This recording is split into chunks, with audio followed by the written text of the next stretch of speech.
peaceful resolution of the Ukraine conflict in line with the UN Charter to end human sufferings and global turmoil caused by this protracted war. Madam President, Pakistan condemns terrorism in all its forms and manifestations. For over 2 decades, Pakistan has been at the front line of global counter-terrorism efforts, having suffered over 90,000 people. We lost 90,000 people of our country, babies, children, mothers, sisters, brothers, elderly people, doctors, engineers, and also suffered economic loss of $150 billion. Please tell me, put your hand on your heart, that what can be a bigger manifestation of our commitment to fight terrorism and erase it not only from the face of Pakistan, but from the face of this global world. And I believe a man killed in New York is a man killed in Lahore, a man killed in Islamabad is a man killed in London. It's a global village. So I think unless and until terrorism is defeated hands down, this world will not be a peaceful place to live. And for that, Pakistan's sacrifices are probably the biggest around the globe. It must be respected and appreciated because we are a bulwark.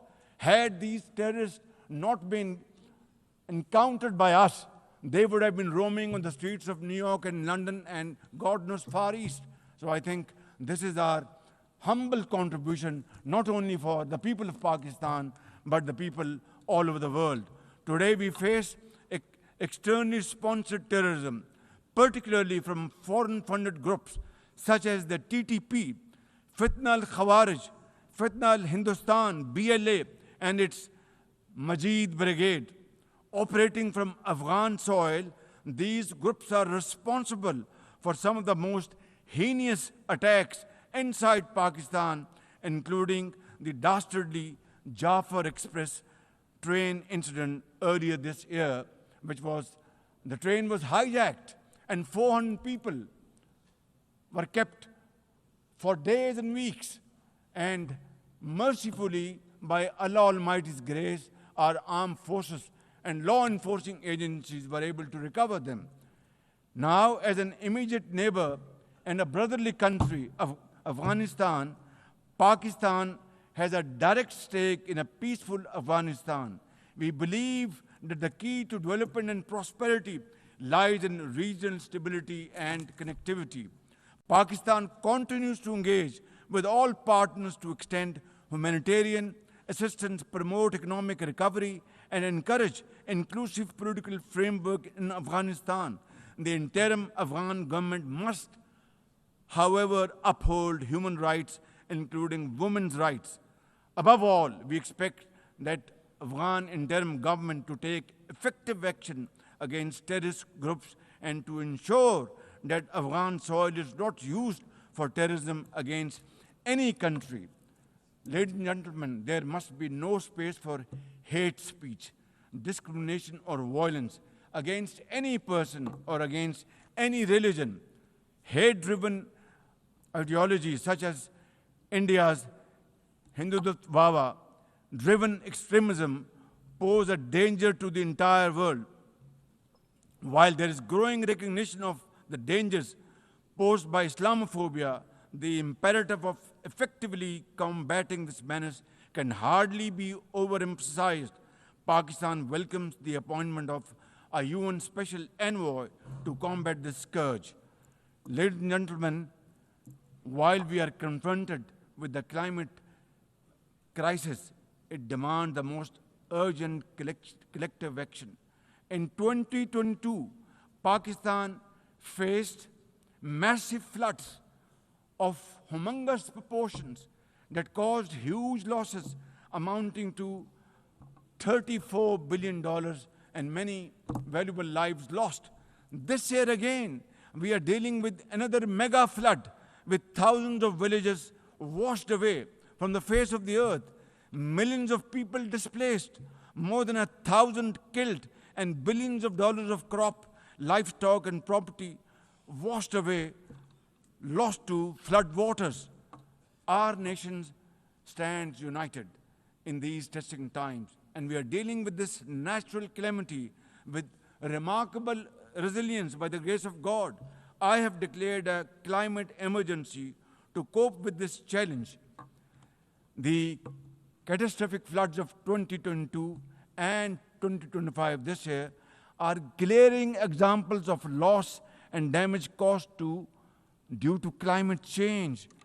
Pakistan, to the contrary, my honorable guests in this hall and through the cameras around the globe, Pakistan contributes less than 1% of global emissions annually, yet it continues to face the relentless brunt and muddy waves of climate change. And then we are told to borrow loans and add on to our debt, huge debt pillars we have over the period of time. This is not fairness. This is not equality. This is not justice. This is not fair play. How can you expect a country which is a developing country facing humongous flood challenges every year due to climate change and no fault of ours, and yet we are told to borrow more loans? I think borrowing loan would be destroying your economy. We will be better off than not borrowing loan and standing on our own feet, working hard, tirelessly, blood and sweat, and we will, inshallah, make Pakistan a great country, inshallah. Ladies and gentlemen, while we deal with climate change, I bear good tidings on the domestic economic front. Socio-economic development and the welfare of our people are among my government's foremost priorities. We have successfully implemented deep-rooted structural macroeconomic reforms, modernized and broadened our taxation system, intensified efforts to mobilize productive investment, and embraced digitization, AI, and crypto as the tools of the future. Strategic partnerships, including our all-weather cooperation with China through the China-Pakistan Economic Corridor under President Xi Jinping's landmark Belt and Road Initiative, are contributors to our progress as I speak. I admire the vision and foresight of President Xi Jinping, whose recently launched Global Governance Initiative, along with other global initiatives, offers a comprehensive framework for a more just, fair, and inclusive development. Excellencies, as a non-permanent member of the UN Security Council, Pakistan is playing its constructive role in conflict prevention. The unanimous adoption of Resolution 2788 under our presidency of the Council has renewed our collective commitment to multilateralism, respect for the UN Charter, and effective implementation of UN Security Council resolutions. Excellencies, at the end, let me assure you that Pakistan will always stand for peace, justice, and development, for a revitalized United Nations, and for cooperative and multilateralism that is fair and inclusive and delivers for all. Therefore, let this 80th anniversary not simply commemorate history, let us make history and chart a future for the next 80 years with these United Nations as enduring hope for global good. Let us truly strive to become better together. Thank you very much. United Nations, long live. God bless you.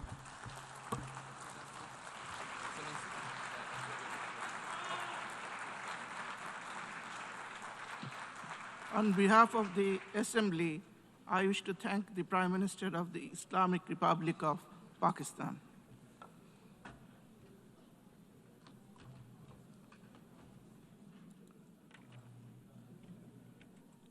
The Assembly will now hear an address by His Excellency Lee Chihang, Premier of the State Council of the People's Republic of China.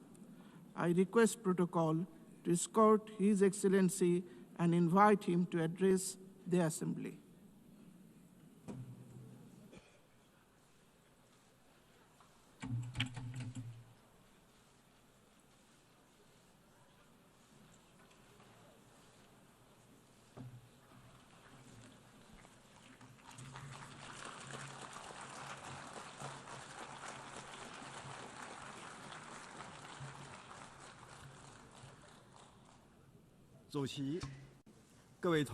Mr. President, colleagues, ladies and gentlemen, this year marks the 80th anniversary of the victory of the World Anti-Fascist War. It is also the 80th anniversary of the founding of the United Nations. 80 years ago, fascism was defeated in fearless battles by countless heroic men and women around the world. And the United Nations was created upon their ideal of a world free of war, marking the beginning of an extraordinary journey of building the post-war international order and pursuing peace and development. The past 80 years have been tortuous but purposeful. Today, the UN is the world's most universal, representative, and authoritative intergovernmental organization. With an international system centered around the UN and an international order based on international law, human society has realized overall peace and achieved unprecedented levels of development and prosperity. The past 80 years have witnessed tectonic changes in our world. Straddling 2 centuries, this period saw human society leapfrog from the age of electricity and computers into a digital intelligence era. While the world we live in has changed enormously, the ideal of making it a better place remains unchanged. Looking back, we can draw a number of valuable inspirations.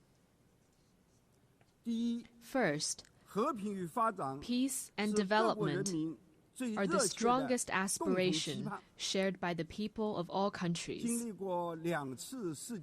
Having gone through 2 world wars, we must never forget the bitter lessons learned through bloodshed and loss of lives. For 80 years, a generally peaceful international environment has led to remarkable growth in the global economy. Today, as the desire for peace and development grows even stronger around the world, it is incumbent upon our generation to further strengthen the force for peace and development. Second, solidarity and cooperation are the most powerful drivers for human progress. In the ferocious years of the World Anti-Fascist War, countries with different social systems, histories, and cultures rose above their differences, fought side by side, and prevailed together. In the 80 years that followed, they weathered a succession of vicissitudes, such as the Cold War standoff, financial crises, and global pandemics, by staying connected and working together. All this proves a simple yet powerful point. Solidarity lifts everyone up, while division drags all down. The road ahead might be hard and bumpy, but when all countries unite as one and collaborate in good faith, our strengths will converge into a mighty force with which we can withstand any headwind and cross any hurdle. 公平正义是国际 Third, 社会 fairness 最 and 重要的 justice are the 价值 most 追求 important values pursued 历 by 史 the 的进 international 程 community. 时刻提醒着人们， History keeps reminding 当 us 强权 that when 凌 might 驾于真理 dictates 之上， right, 世界就 the 会陷 world 入 risks 动乱 division 和衰 and 退。 regression. 人类社会 Should the era of 若 the 是 law of the jungle return 倒退回到弱肉 and 强 the 食 weak 的 be 丛林 left 法则 as 时 a 代， prey to the 就 strong, 必将面临更多的 human 血 society 腥。 would face 更多的 even more 残暴。 bloodshed and brutality. 在这个世界上，我们既要讲 As 义 members 义 of the global 更要 family, 讲道 we 义， must uphold justice while 尤其是 pursuing our 大 own 国 interests. 更应如此。 This is particularly true for the major countries. 唯有坚持大 Only 小国 when all 家一律 countries, 平 big 等， or small, are 践行 treated as 真正 equals 的多边主 and 义， true multilateralism 才 is 能让 practiced, 各方权益。 can the rights 得到 and interests 更 of 好的 all 保障。 parties be better protected. 当前世界进 At 入 present, 新的动 The 荡 world has 变革 entered a 期， new period of 单边 turbulence 主义 and transformation. 冷战思维 Unilateralism and 卷 Cold 土 War 重来。 mentality are resurfacing.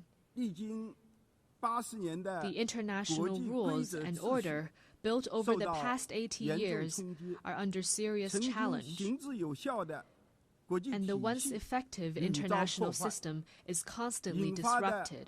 种种乱象 The 令 various 人 problems 痛心， induced are 令人 distressing 忧虑。 and worrying. 人类再一次来到了 Humanity has once again 何去 come 何 to a 从的 crossroads. 十字路口。凡天下有 Anyone 识之 who 士， cares about the state of 都 affairs 不 in 禁 the 要问， world would want to ask, 历经磨难， why couldn't we 人类难 humans, 道 having 不应该 emerged from 更有良 tribulations, 知， adopt a 更加 greater 理 sense 性地 of conscience and 善待彼 rationality, 此， and treat 和 each 平 other 相 with 处吗？ kindness and coexist in peace? 面对诸如人道主义灾难的 How could we, 种 in 种 the 不 face 堪 of deplorable 难道 incidents 可以 such as 对那 humanitarian 些公然 disasters, 践踏 turn a blind 公 eye 平 to 正义的 atrocities 暴 that 行 trample blatantly 视 on 而不 fairness 见， and justice 听 and 之 sit 任 on 之 our 吗？ own hands? 对一些毫无底 How 线 could 的 we, when 霸 confronted 凌 with 霸道 unscrupulous 行 acts 径 of hegemonism 难 and 道应 bullying, 该因慑于 remain 强权 silent and 而保持 submissive 沉默， for fear of 越来 might? 顺受吗？我们的先辈们 And how could we 在 let the 建立 ardent 联合 passion 国之 and 初的 dedication 那 of our 一腔热 forefathers 血 in founding 和 the UN 执着追求， simply fade into the 难道 pages of 就 history? 任其在历史的天空中随风飘上吗？我们中国人常 We 讲 Chinese people often say, 不忘初心， never forget 方得始 why you 终。 started, and you can 我这一 accomplish your 次 mission. 来到联合国的总部， Arriving at the 当 UN 看到 headquarters this 总部 time, 大厦 I saw 门 over 前一字排开190的 national flags 190多面， lined up in front of the 各 building 国国 and 旗 fluttering in the 迎 breeze. 风招展时，当看到 I saw 历经 the 历经 sculptures 岁月洗 let us 礼， beat swords 却 into 仍然 plowshares 熠 and 熠生辉的 nonviolence, with 铸 their 剑为犁、 time-tested message 打 ever 劫的 so 手 loud. 枪等著名雕塑作品时，当看到不同地 And I 区、 saw staff 不同 members 民 from 族、 different 不同 regions, 肤色的 of 工作 different 人员 races, and 为了 with different 人 skin 类 colors, 共同目 working 标 in 通 collaboration 力协 for 作 the 时， common goals of humanity. 我在想，这些 What I 代 saw 表 got me 着 thinking. 和平、进步、 Those 发 people, 展的 objects, and 人 scenes that 物 embody peace, progress, 就是 and 我们 development are 纪念胜 exactly 利的 why we choose to 初心所 commemorate 在。 victory. 就是我们 They are also 携 what 手奋斗 inspires 的 us 使 to 命 forge 所在。 ahead, hand in hand. 诚然，我们或 While 许 we may not be 不 able 能 to 回 go 到 back in 过去， time and 当 relive the 我们完 victory, 全可以 we can 创造 definitely create a 更好的 better 未来。 future together.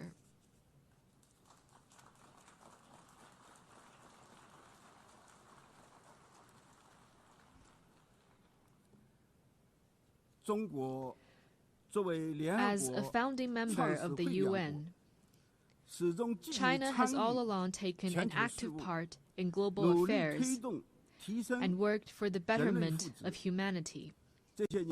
Over the years, President Xi Jinping has put forward the vision of building a community with a shared future for humanity, the Global Development Initiative, the Global Security Initiative, the Global Civilization Initiative, and the Global Governance Initiative, sharing China's wisdom and solution for navigating global transformations and overcoming pressing challenges. In particular, the Global Governance Initiative, proposed at the Shanghai Cooperation Organization Tianjin Summit at the beginning of this month, underscores the principles of adhering to sovereign equality, abiding by international rule of law, practicing multilateralism, advocating the people-centered approach, and focusing on taking real actions. It points the right direction and provides an important pathway for building a more just and equitable global governance system.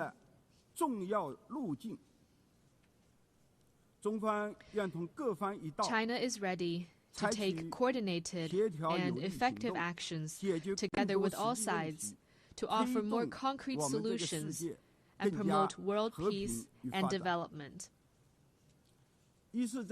First, amid the volatility and turbulence in the world, we must work together for peace and shared security. All countries belong to the same global village and rely on each other for security. We should uphold the vision of common, comprehensive, cooperative, and sustainable security, and respect the legitimate security concerns of all countries. We should settle differences and disputes peacefully through dialogue and consultation. Persisting in camp-based confrontation or willful resort to force only drives peace further away. China has all along acted as a staunch defender of world peace and security. China is the second largest contributor to UN peacekeeping budget and the largest provider of peacekeepers among the permanent members of the Security Council. China has been working actively to promote peace talks on hotspot issues such as the Ukraine crisis and the Palestinian-Israeli conflict. China will continue to play a constructive role in promoting the political settlement of hotspot issues.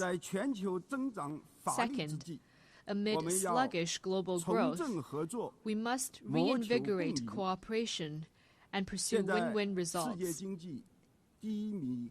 A major cause of the current global economic doldrums is the rise in unilateral and protectionist measures, such as tariff hikes and erection of walls and barriers. We should collaborate more closely to identify and expand convergence of interests, promote universally beneficial and inclusive economic globalization, and help each other succeed by moving forward in the same direction. China has always been a key driver of global common development. Over the years, the Chinese economy has maintained steady development, contributing around 30% to global economic growth. China has consistently opened its door wider to the world. It has lowered its overall tariff level to 7.3% and remained the world's second largest importer for 16 consecutive years. China has also advanced high-quality Belt and Road cooperation with over 150 countries. Currently, China is taking solid steps to promote high-quality development at home, with a focus on expanding domestic demand. China has the confidence and capability to keep its economy on an upward trajectory and continue to provide important support for global economic growth. Third, amid dynamic interactions among civilizations, we must champion dialogue and mutual enlightenment. Every civilization has its unique value and heritage and deserves acknowledgement and respect. Obsession with so-called civilizational superiority or ideology-based circles only breeds more division and confrontation.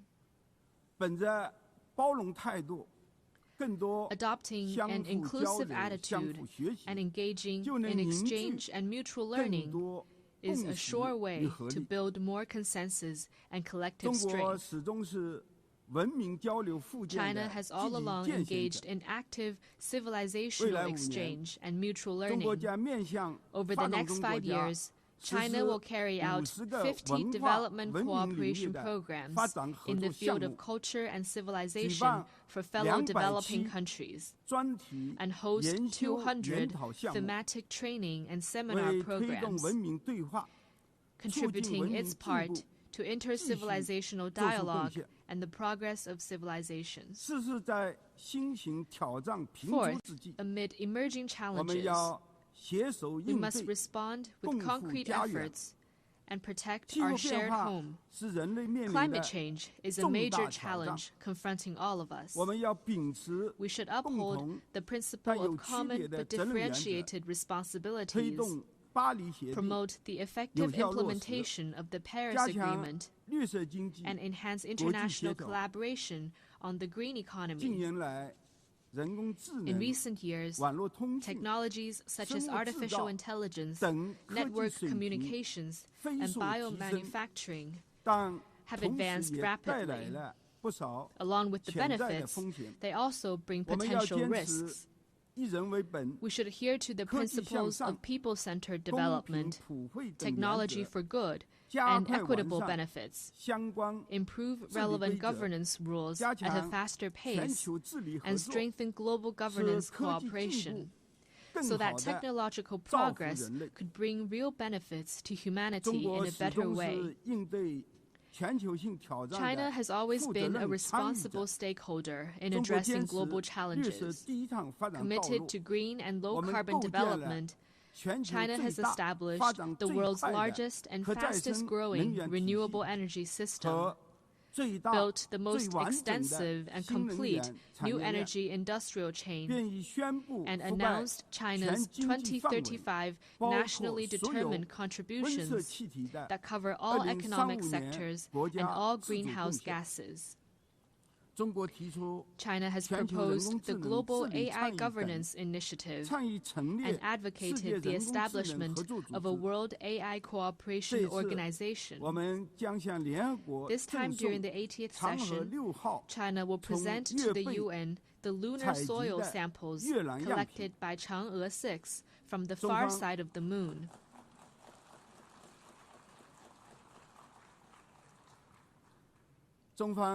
Going forward, China will take more proactive actions and work with all parties to advance global governance in relevant areas. Colleagues, China stands ready to work with all members to uphold the standing and authority of the UN, safeguard the purposes and principles of the UN Charter, support UN reforms to improve its efficiency and capacity to fulfill its mandate, and advocate greater representation and voice of developing countries. China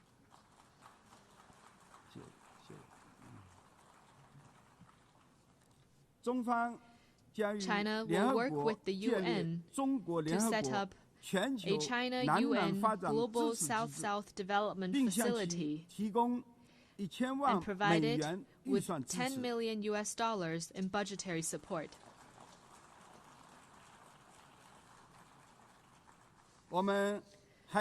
China will also partner with the United Nations Development Program to establish a global center for sustainable development in Shanghai to accelerate the implementation of the UN 2030 Agenda for Sustainable Development. The tide of history surges forward, and the Great Way remains smooth and steadfast. Going forward, China will continue doing its best to contribute to global peace and development. China hopes to work with the rest of the world to uphold the ideals of the UN, carry forward the spirit of multilateralism, actively implement the 4 major global initiatives, advance toward the lofty goal of building a community with a shared future for humanity, and make our world a more harmonious and beautiful place. Thank you.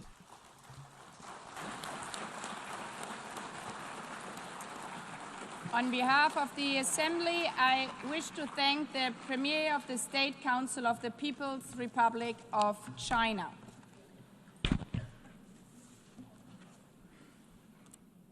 The Assembly will hear an address by His Excellency Ralph Gonsalves, Prime Minister and Minister for National Security, Legal Affairs and Information of St. Vincent and the Grenadines.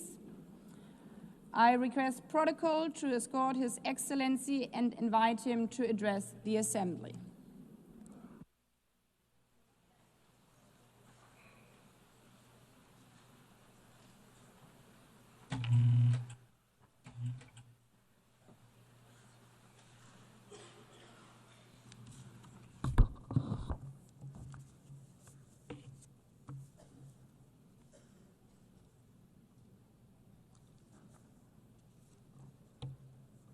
Madam President, Excellencies,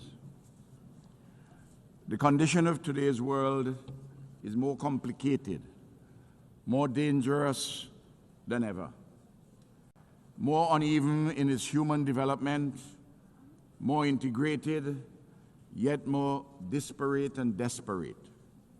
At the same time, much progress and advancements have been made by humanity, and there's an enduring hopefulness amidst despair, a persistent sense that a better tomorrow is possible, even as catastrophes loom and dangers lurk. Your Excellencies, big power rivalries interlaced with personal vainglories and hubris are gravely unsettling the world, to the advantage of not one single nation state. Civilized discourse, tempered with patience and calm, has given way to a bellicosity of language shouted across continents and oceans, designed presumably to satisfy nativist longings in the breasts of those who think that, despite their good fortune, relatively, they have been grievously wronged by some dark and hidden forces.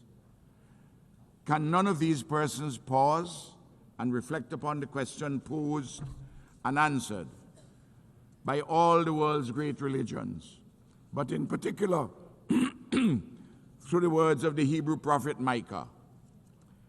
What does the Lord require of us? To do justly, to love mercy, and to walk humbly with our God. The intractable problems facing humanity cannot be solved by any one nation unilaterally. A mature multilateralism is required to address satisfactorily rampaging climate change in the age of the Anthropocene, to resolve the threats posed by nuclear weapons and their further spread, to pursue peaceful coexistence rather than conflict, terrorism, and war, to reform the system of financing for development, inclusive of a just climate financing, to tackle successfully the growing challenges of artificial intelligence, to achieve the 17 Sustainable Development Goals by 2030, be guided by the Global Digital Compact and the Pact for the Future, and to reshape global governance more inclusively. It is thus of the highest importance for this august body, the United Nations, and the overwhelming majority of nation states within it, to continue our efforts to persuade the powerful to act equitably, honorably, and multilaterally, to tackle efficaciously the extant and looming challenges facing the global community. Oftentimes, it is frustrating and disheartening to those of us who are committed to this necessary and desirable path of mature multilateralism, because our Herculean efforts seemingly deliver correspondingly negligible results. Nevertheless, we cannot give up. We cannot afford to get weary. We have no choice but to persist in this ever more urgent multilateral solidarity and cooperation as we pursue the political and economic spaces to make this world a better place for all humanity. Your Excellencies, St. Vincent and the Grenadines, like all countries globally, have been shaped by our history and geography, our nature and neighbors, our extant circumstances, and our dreams for a better future. For example, we carry the benefits and the burdens of our geographic location, near to the greatest economic, military, scientific, and culturally dominant power the world has ever seen. St. Vincent and the Grenadines is where it is. It cannot be lifted up and taken to Vladivostok or the mouth of the Amur River. Yet, as a free and independent people, we have the right to pursue peacefully and securely our quest for shared prosperity without domination, interference, or intervention from any of our neighbors or from any power that comes from afar.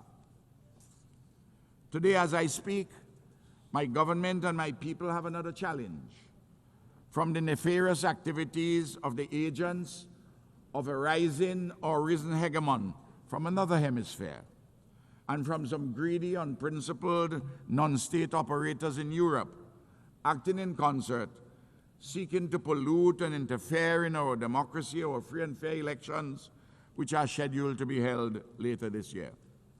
Their conduct is unacceptable and hugely injurious to our people.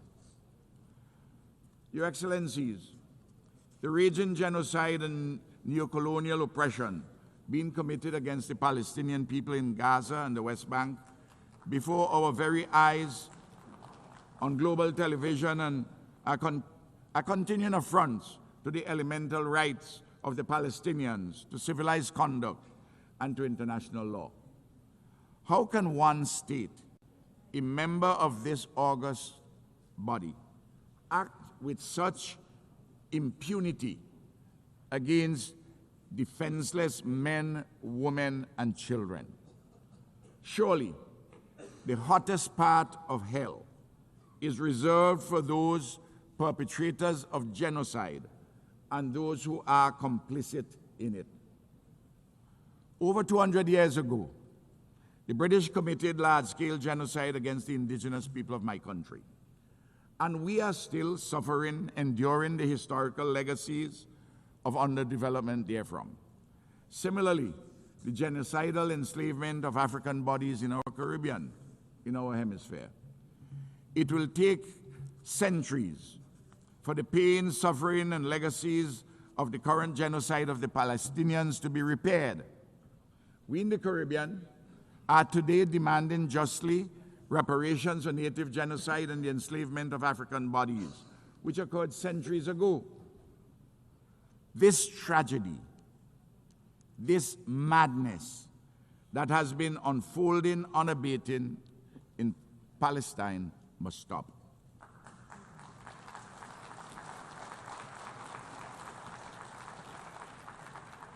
Israel's recent expansion of this war against the Palestinian nation in the state of Qatar is unacceptable.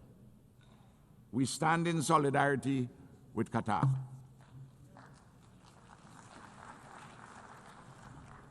Your Excellencies, St. Vincent and the Grenadines calls urgently for a lasting peace across the Taiwan Straits and the participation of Taiwan in the specialized agencies of the United Nations.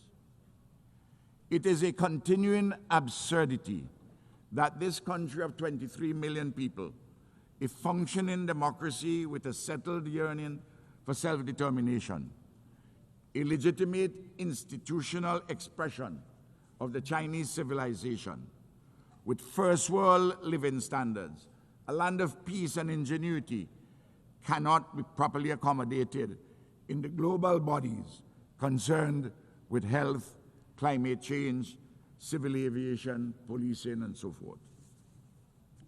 Similarly, it is long overdue that the fractured relationship between the United States of America and Cuba be made whole in mutual respect, in accordance with international law and consistent with the interests of both neighbors for peace, security, and shared prosperity.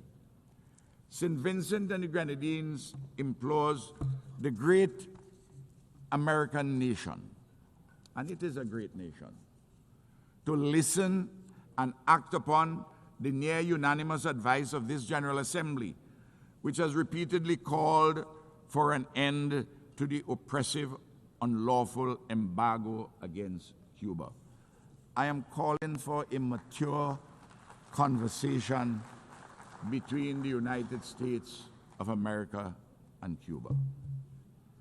Likewise, the recent ramping up of tensions between the USA and the Bolivarian Republic of Venezuela is most unhelpful to peace and stability in our Caribbean and Latin America.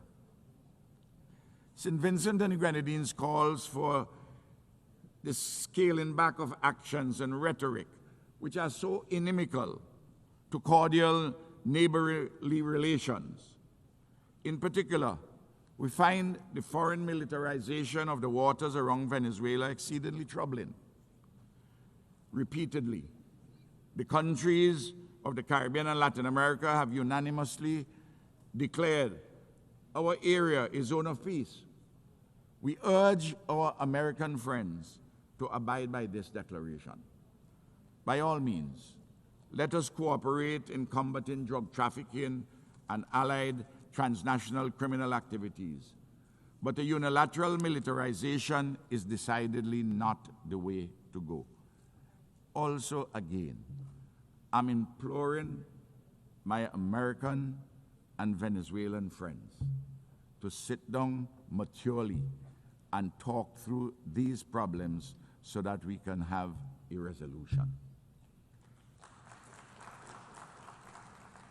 In Haiti, matters political, economic, and social continue to deteriorate. Gang violence continues unabated, and a veritable Hobbesian state of nature exists in which life is nasty, brutish, and short. Haiti's political and economic elites have been found wanting, but it is true, too, that the international community with the means to assist has not as yet summoned up the will to do so. A solution is required in accord with the Haitian people's deepest longings for peace, security, and a normal civilized life and living. The UN Security Council, with CARICOM's full support, is seized of this matter, but an insufficiency of resources and will have attended it. So too, the pain and suffering in South Sudan demand immediate relief and more. Your Excellencies, in November this year, the Conference of Parties under the United Nations Framework Convention on Climate Change gathered once more, on this occasion in the great nation of Brazil. The issue of climate change is urgent and existential. The science is clear, and there has been a growing, even overwhelming global consensus as to what is required to be done. But sadly, some powerful and other influential countries are backsliding and reneging on their earlier commitments. Excellencies, just over a year ago, on July the 1st, 2024, a Category 4 Hurricane Beryl devastated my country. Lives were lost, and damage and loss amounting to 1/3 of our gross domestic product was incurred. In particular, 20% of our houses were either severely damaged or destroyed. We have been rebuilding and recovering stronger and better than ever. We thank our regional and international partners, including worthy non-governmental entities, for their solidarity, without which our tasks of reconstruction would have been even more onerous. We thank, too, our diaspora. But to tell the truth, we have had to rely mainly on our own efforts at home. There's much, much more left to be done. And I again plead for the enhanced support of our friends, our allies, and Good Samaritans. Our people's resilience, creativity, and disciplined endeavors have been a marvel to behold. This is a testimony to our people's genius and the coming to the fore of our people's hidden rationalities, their hitherto submerged resources and abilities, a renaissance of their spirit, and the reaffirmation of the idea of St. Vincent and the Grenadines.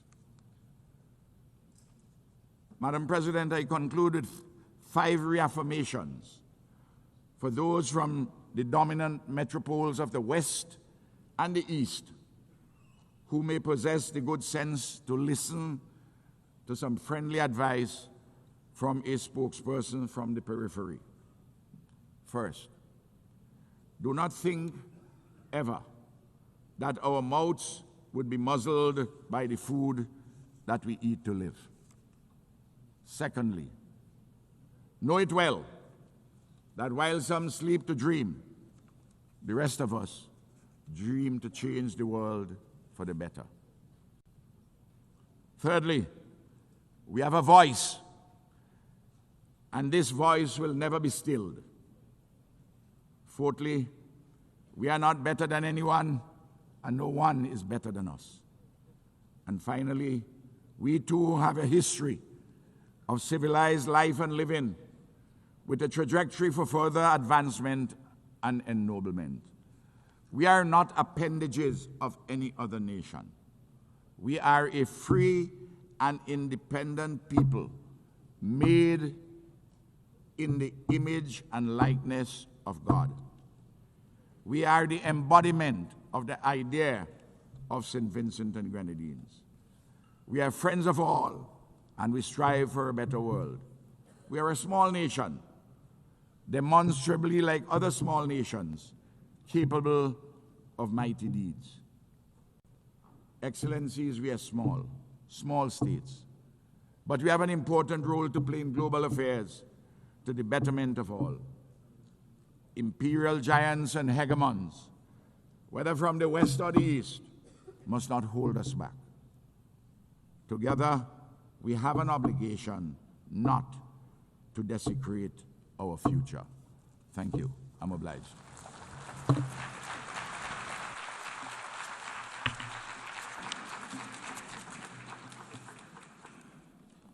On behalf of the Assembly, I wish to thank the Prime Minister and Minister for National Security, Legal Affairs and Information of St. Vincent and the Grenadines. The Assembly will hear an address by His Excellency Luc Frieden, Prime Minister of the Grand Duchy of Luxembourg. I request protocol to escort His Excellency and invite him to address the Assembly.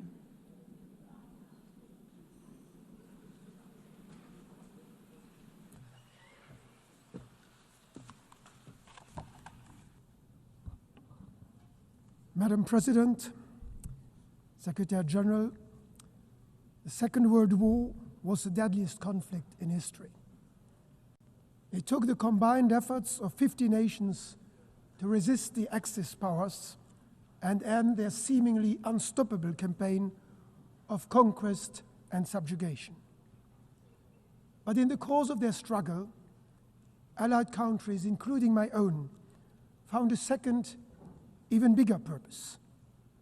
They would end the war, and they would seek to end war itself. They were driven by a dream of a world in which conflict is replaced by cooperation, oppression by freedom, and misery by prosperity. They were driven by hope, not fear, unwavering in their belief that the world could be changed for the better. A world of peace in which war would be prevented not just for their generation, but for all those to come after them. A world of justice in which the relations between the nations would be governed not by force, but by law. A world of freedom in which people do not face oppression, but enjoy fundamental rights without distinction as to race, sex, language, or religion. These ideals go hand in hand. Peace, justice, freedom, dignity, human rights, international law. Looking back, and indeed at the current state of world affairs, it is painfully obvious that we are not always living up to those ideals.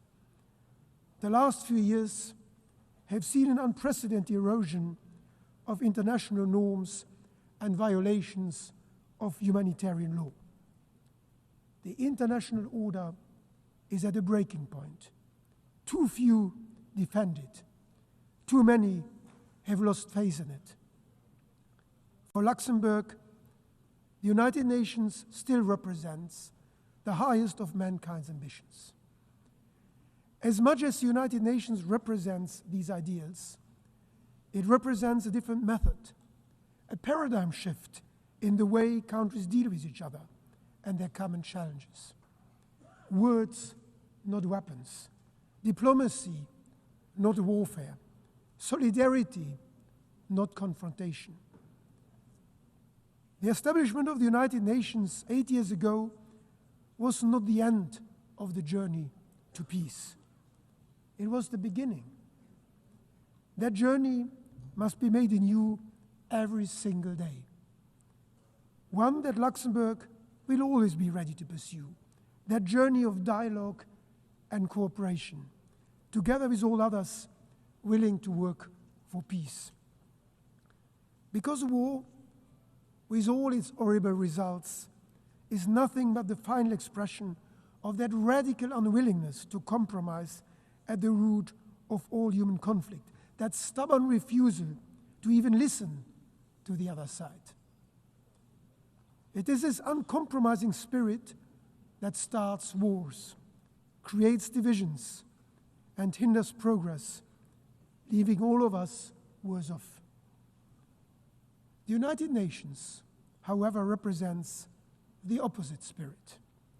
It stands for the relentless pursuit of compromise, for the formidable power of reconciliation. But the United Nations as an institution cannot work wonders. Its success depends on all of us. It will work, its ideals can be achieved when we adopt this spirit, in all our decisions. When we work for comprehensive, just and lasting peace in Ukraine, respecting Ukraine's sovereignty, self-determination, and territorial integrity. When we work for an immediate ceasefire and full humanitarian access in Gaza, as well as at the same time for the immediate release of all hostages. When we work for the implementation of the two-state solution, with the State of Israel and the State of Palestine living side by side in peace and security. To maintain that objective, this week Luxembourg formally recognized the State of Palestine.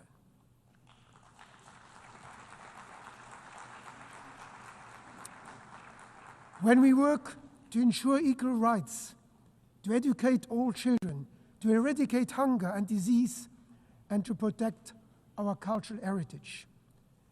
And when we work for a United Nations that is fit for purpose, with a more effective and more representative governance, and with the necessary resources to keep pushing us towards our ideals. Luxembourg will be a reliable partner in all these efforts, because we know the value of a stable, multilateral world order. We knew it 8 years ago when our predecessors signed the Charter, and we know it today as one of the largest per capita donors to official development assistance, consistently contributing 1% of our gross national income. Just this week, Luxembourg signed 4 new strategic partnership frameworks with crucial UN agencies. Because the sad lesson of history is that, in the end, when war ends and the dust settles on ruined cities and unnecessary cemeteries, that uncompromising spirit must still give way. And we must still live together. We must still talk and work with each other. We still share a common planet and a common humanity. That realization lies at the origin of this great institution, giving those who lost the war the opportunity of a new start was one of the most far-sighted, even if the least intuitive decision of the 20th century. So I call on all countries to honor the promise made to mankind in San Francisco, that humanity would work together to abandon war and seek peace by taking a new approach, by following a different spirit, the spirit of the United Nations. One that puts dialogue first and makes every effort to settle differences by peaceful means, through mutually acceptable compromises.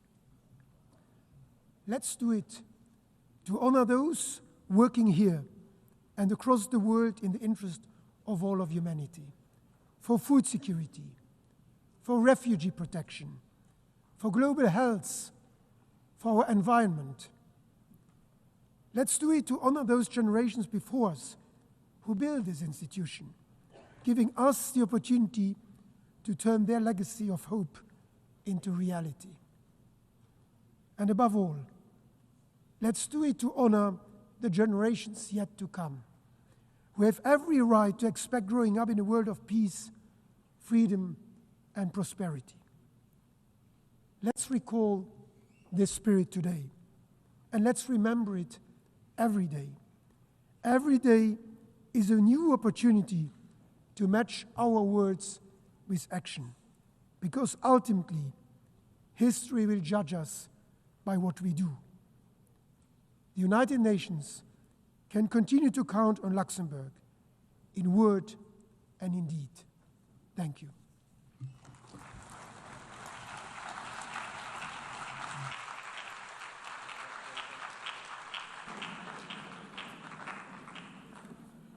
On behalf of the Assembly, I wish to thank the Prime Minister of Grand Duchy of Luxembourg. The Assembly will hear an address by His Excellency Micheál Martin, Taoiseach of Ireland. I request protocol to escort His Excellency and invite him to address the Assembly.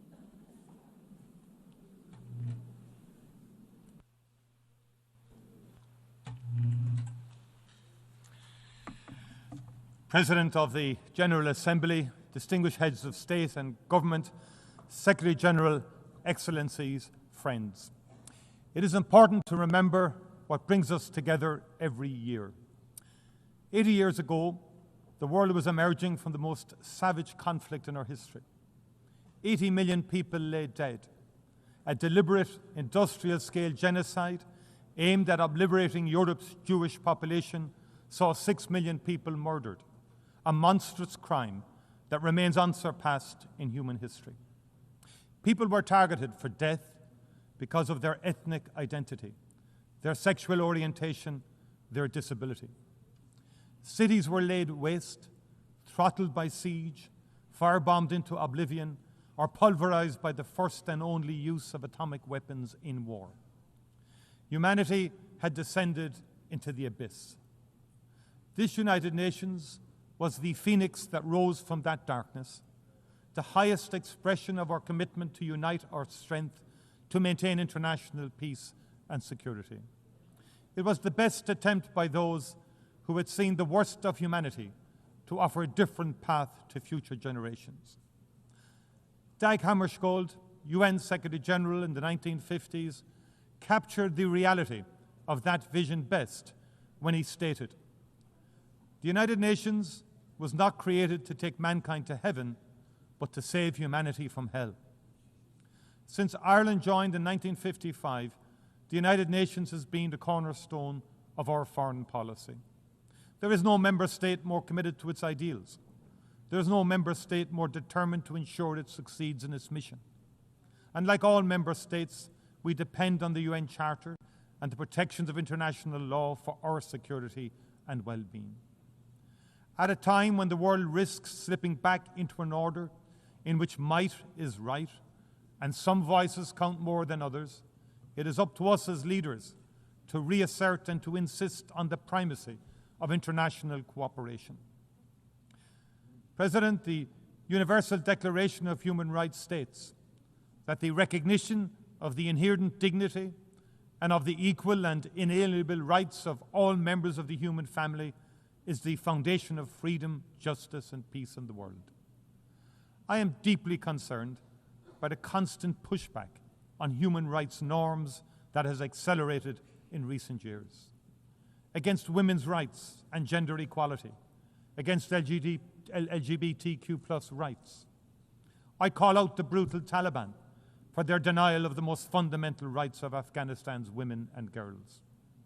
Ireland continues to work tirelessly to oppose all attempts to dilute existing international commitments and human rights standards.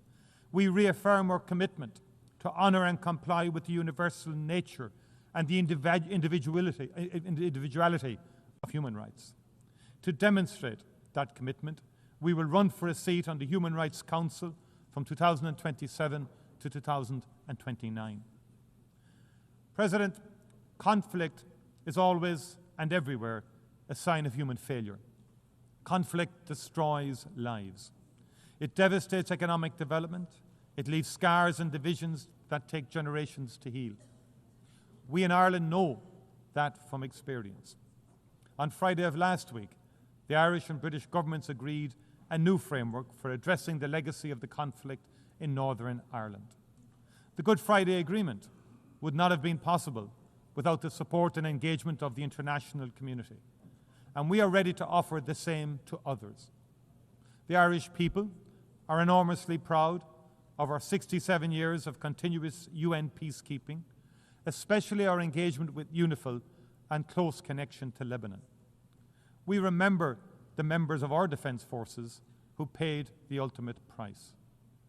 Continued support for UNIFIL will be essential over the next 15 months to support the efforts of the Lebanese authorities, given the complexity and scale of the challenges in the region.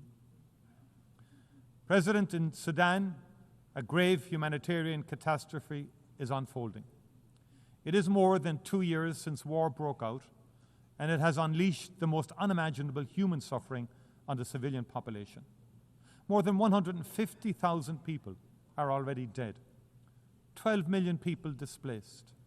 Vicious sexual violence against women and children. Famine declared throughout the country. The world has failed Sudan. To our collective shame, we have not given this most destructive of wars the same focus and attention as conflict in other parts of the world. But a child in Sudan has the same value, the same right to life and a peaceful childhood as a child born anywhere else in the world. The conflict in Sudan is a human catastrophe that risks wider stability in the region. It must be stopped. And Ireland fully supports the work of the Secretary-General's personal envoy for Sudan, Madame Ramtane Lama Madama, to achieve a negotiated ceasefire, an immediate humanitarian response, and a durable peace. The perpetrators of war crimes in Sudan must be held to account. The jurisdiction of the International Criminal Court should be extended to all of Sudan. 80 years ago, Europe had more reason than most to say never again. Yet today, brutal and bloody war has returned to European soil. In February 2022, Russia, a founding member of the United Nations and a permanent member of its Security Council, launched a full-scale illegal invasion of Ukraine in defiance of international law, in defiance of the UN Charter. It has prosecuted the war with a willful and reckless indifference to its human consequences. Tens of thousands of Ukrainians have been killed and maimed. Millions have been forced to flee their homeland. Millions more internally displaced. Russia has deliberately and cynically targeted civilians and civilian infrastructure. It has caused immense environmental devastation. Cities such as Mariupol, Kharkiv, and Bakhmut have been bombed to rubble. Prisoners have been mistreated, children abducted. President Putin has thumbed his nose at every attempt to bring about a ceasefire and negotiations, including those led by President Trump. There are no signs whatsoever that he is ready for peace. He has refused to meet President Zelensky. He has again intensified Russia's attacks on civilians and civilian infrastructure in Ukraine. He has sought to test the resolve of Ukraine's neighbours, sending drones into Polish and Romanian airspace. He should know that it will not work. He should appreciate how strong the people of Ukraine are and how unbreakable their resolve to defend their country and its independence. And those of us proud to be part of the coalition of the willing in support of Ukraine will stand with them, shoulder to shoulder, for as long as it takes. If Russia chooses not to come to the table, the world must increase economic and political pressure on it until it does. With our European Union and international partners, we will strengthen and tighten our sanctions. And we will also work to increase support for Ukraine. We will put in place the security guarantees that Ukraine needs to underpin any future peace agreement. Ireland strongly believes that Ukraine is part of the European family and that its future lies within the European Union. We will continue to work with our EU partners to ensure its journey towards membership advances as quickly as possible. President, I come now to Gaza, a catastrophe of the most monumental and consequential kind. It is not possible to describe the scale of the physical and psychological suffering endured by the Palestinian people for 2 long and brutal years. Ireland stands in full solidarity with them. We acknowledge those who have worked in the most unimaginably difficult circumstances to preserve and sustain life, to treat the injured, to prevent the displacement and destruction of a people and their rich and irreplaceable cultural heritage. At the heart of this vital effort have been UN agencies and workers, most especially UNRWA. And we remember those among them who have lost their lives. And we pay tribute to the extraordinary bravery of the medics. We honour the journalists who have worked tirelessly and without regard to their own safety to ensure that nobody can ever say, "We did not know." What is happening in Gaza cannot be justified or defended. It is an affront to human dignity and decency. It is an abandonment of all norms, all international rules and law. We are witnessing hunger being used as an instrument of war. Babies starving to death while aid rots at the border. People shot while desperately seeking food for their families. The deliberate targeting and destruction of schools, hospitals, mosques, cultural institutions. The killing of doctors, aid workers, journalists. Dislocation and displacement over and over. We are all witnesses to the immense wrath of one of the world's most modern and best-equipped armies brought to bear on a trapped and defenseless civilian population. Last week, the Independent International Commission on the Occupied Territories called it out for what it is.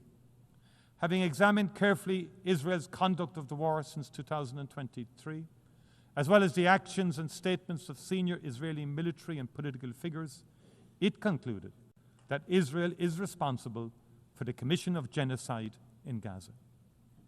Genocide, the gravest of crimes in international law. All signatories of the Convention on Genocide are obliged to act to prevent and to punish it. We cannot say we were not aware. In January of last year, the ICJ put all states on notice of the plausibility of the State of Israel committing genocide in its military operations in Gaza. And the court has been clear. Where state parties are able to contribute to the prevention of genocide, they are obliged to employ all means reasonably available to them so as to prevent genocide as far as possible. As Navi Pilar, chair of the Independent Commission, said last week, the prevention of genocide is not a matter of discretion of states. It is a legal and moral obligation, and it admits no delay. All members of this United Nations must reflect on what more they can do. And I especially call on those who have influence to use it urgently to maximum effect. I call on those who have provided and who continue to provide Israel with the means necessary to prosecute its war to reflect carefully on the implications of their actions and the consequences for the Palestinian people.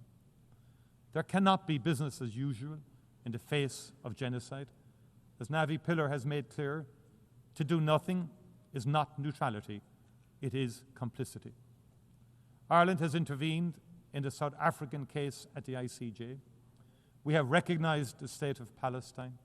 We are legislating against the import of goods from the occupied territories. We will act to prevent those members of the government of Israel who have been instrumental in fomenting the unfolding disaster in Gaza from entering our country. We will continue to work with like-minded partners across the world to bring this human catastrophe to an end. There must be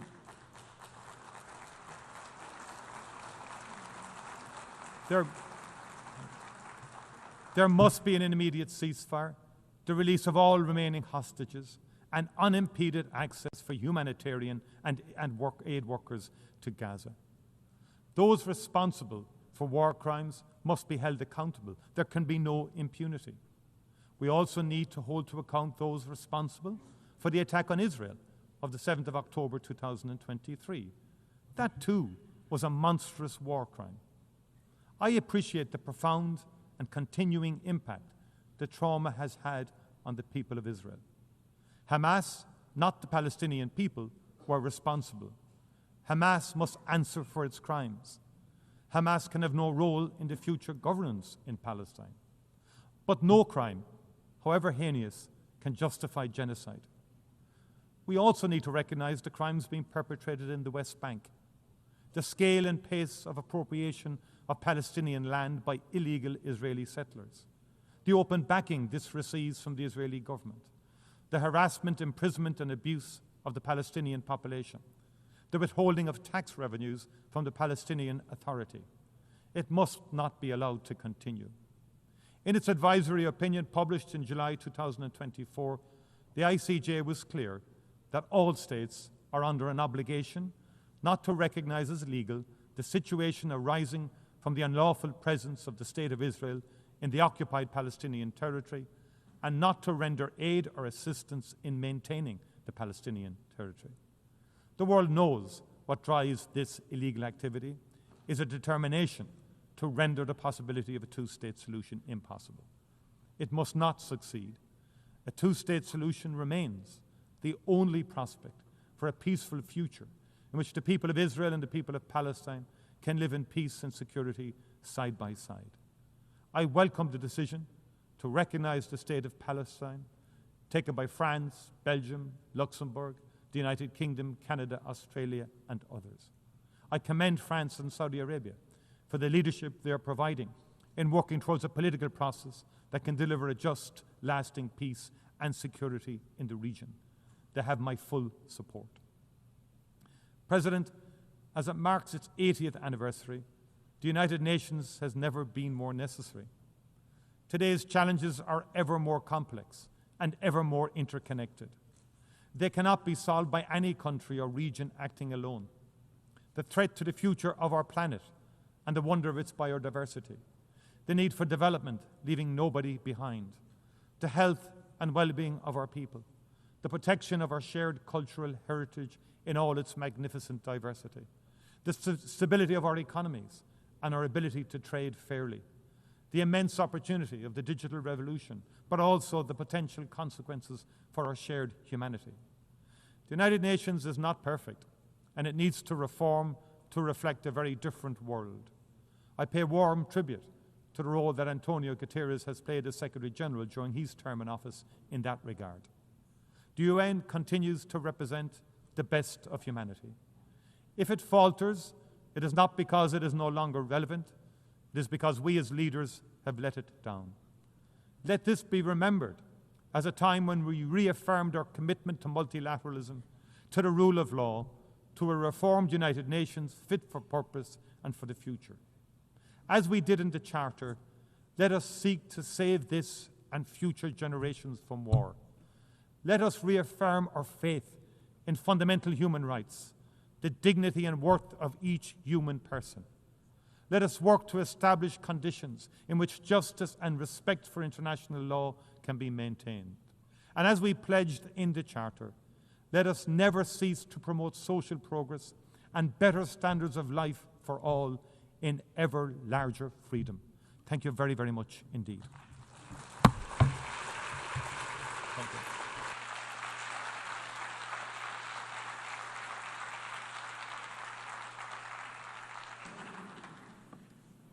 On behalf of the Assembly, I wish to thank the Taoiseach of Ireland.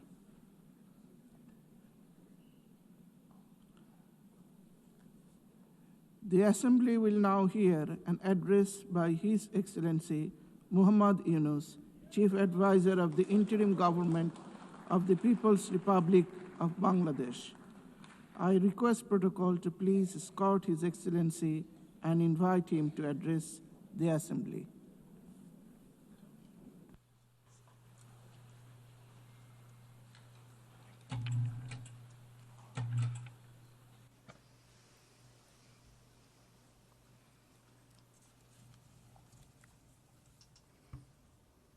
Assalamu alaikum wa rahmatullahi wa barakatuh. Assalamu alaikum wa rahmatullahi wa মাননীয় barakatuh. সভাপতি, Madam President, জাতিসংঘ সনদের ৮ দশক পূর্তি উপলক্ষে এই মহান পরিষদে উপস্থিত সকল সদস্য রাষ্ট্রকে অভিনন্দন I জানাচ্ছি। congratulate all member states on the এবারের 80th অধিবেশন anniversary of the UN Charter. অতীত দর্শনের ভবিষ্যতের রূপরেখা তৈরি উভয়ের জন্য This session is বিশেষভাবে especially গুরুত্বপূর্ণ। important, both for looking back at our journey and for ৮ shaping the দশক road ধরে ahead. জাতিসংঘ ধারাবাহিকভাবে তার কর্মপরিধি সম্প্রসারিত করেছে Over the past 8 decades, এবং নানা the ক্ষেত্রে UN has steadily আরো expanded গভীরভাবে its সম্পৃক্ত scope of হয়েছে। work and deepened its বিশ্ব engagement শান্তি in many ও areas. নিরাপত্তা, মানবাধিকার, It has played বিশ্বব্যাপী an জীবনমানের উন্নয়ন, indispensable role ন্যায় বিচার, in advancing peace and ন্যায্যতা ও সমতা security, প্রসারে in promoting human জাতিসংঘ rights, অনস্বীকার্যভাবে in ভূমিকা improving রেখেছে। lives across the world, and in জাতিসংঘের কারণেই upholding আজ justice, বিশ্বের fairness, and ১২০টি equality. দেশের প্রায় ১৩ কোটি Because of the বিপদাপন্ন UN, today বিপদাপন্ন more মানুষকে than জরুরি খাদ্য ও মৌলিক 130 million মানবিক vulnerable সহায়তা people এবং in ৪৫% 120 শিশুকে countries টিকা receive প্রদান urgent করা food সম্ভব and হয়েছে। humanitarian support. জাতিসংঘের সংস্থাগুলো 45% of the world's বহুপাক্ষিক children সহযোগিতা are immunized বিশ্বের through its প্রতিটি efforts. প্রান্তে খাদ্য, Its বিশুদ্ধ agencies পানি, stand by those in sanitation, distress, টিকা delivering এবং অন্যান্য food, জীবন clean রক্ষাকারী water, সেবা ও sanitation, সরঞ্জামের যোগান vaccines, দিয়ে and other দুর্দশাগ্রস্ত মানুষের পাশে life-saving services দাঁড়িয়েছে। in every corner of the world. পাশাপাশি গত কয়েক দশকে At the same আন্তঃরাষ্ট্রীয় time, সংঘাত নিরসন we have also এবং বহু witnessed বিশ্ব the বৈশ্বিক limitations challenge of the UN মোকাবেলায় in জাতিসংঘের resolving সীমাবদ্ধতাও conflicts আমরা between প্রত্যক্ষ করেছি। states and in confronting তবুও major global challenges. সামগ্রিকভাবে জাতিসংঘের ভূমিকা মানব on the জাতির জন্য whole, its ইতিবাচক। role has been ও কল্যাণকর। overwhelmingly positive and beneficial for মাননীয় সভাপতি, humanity.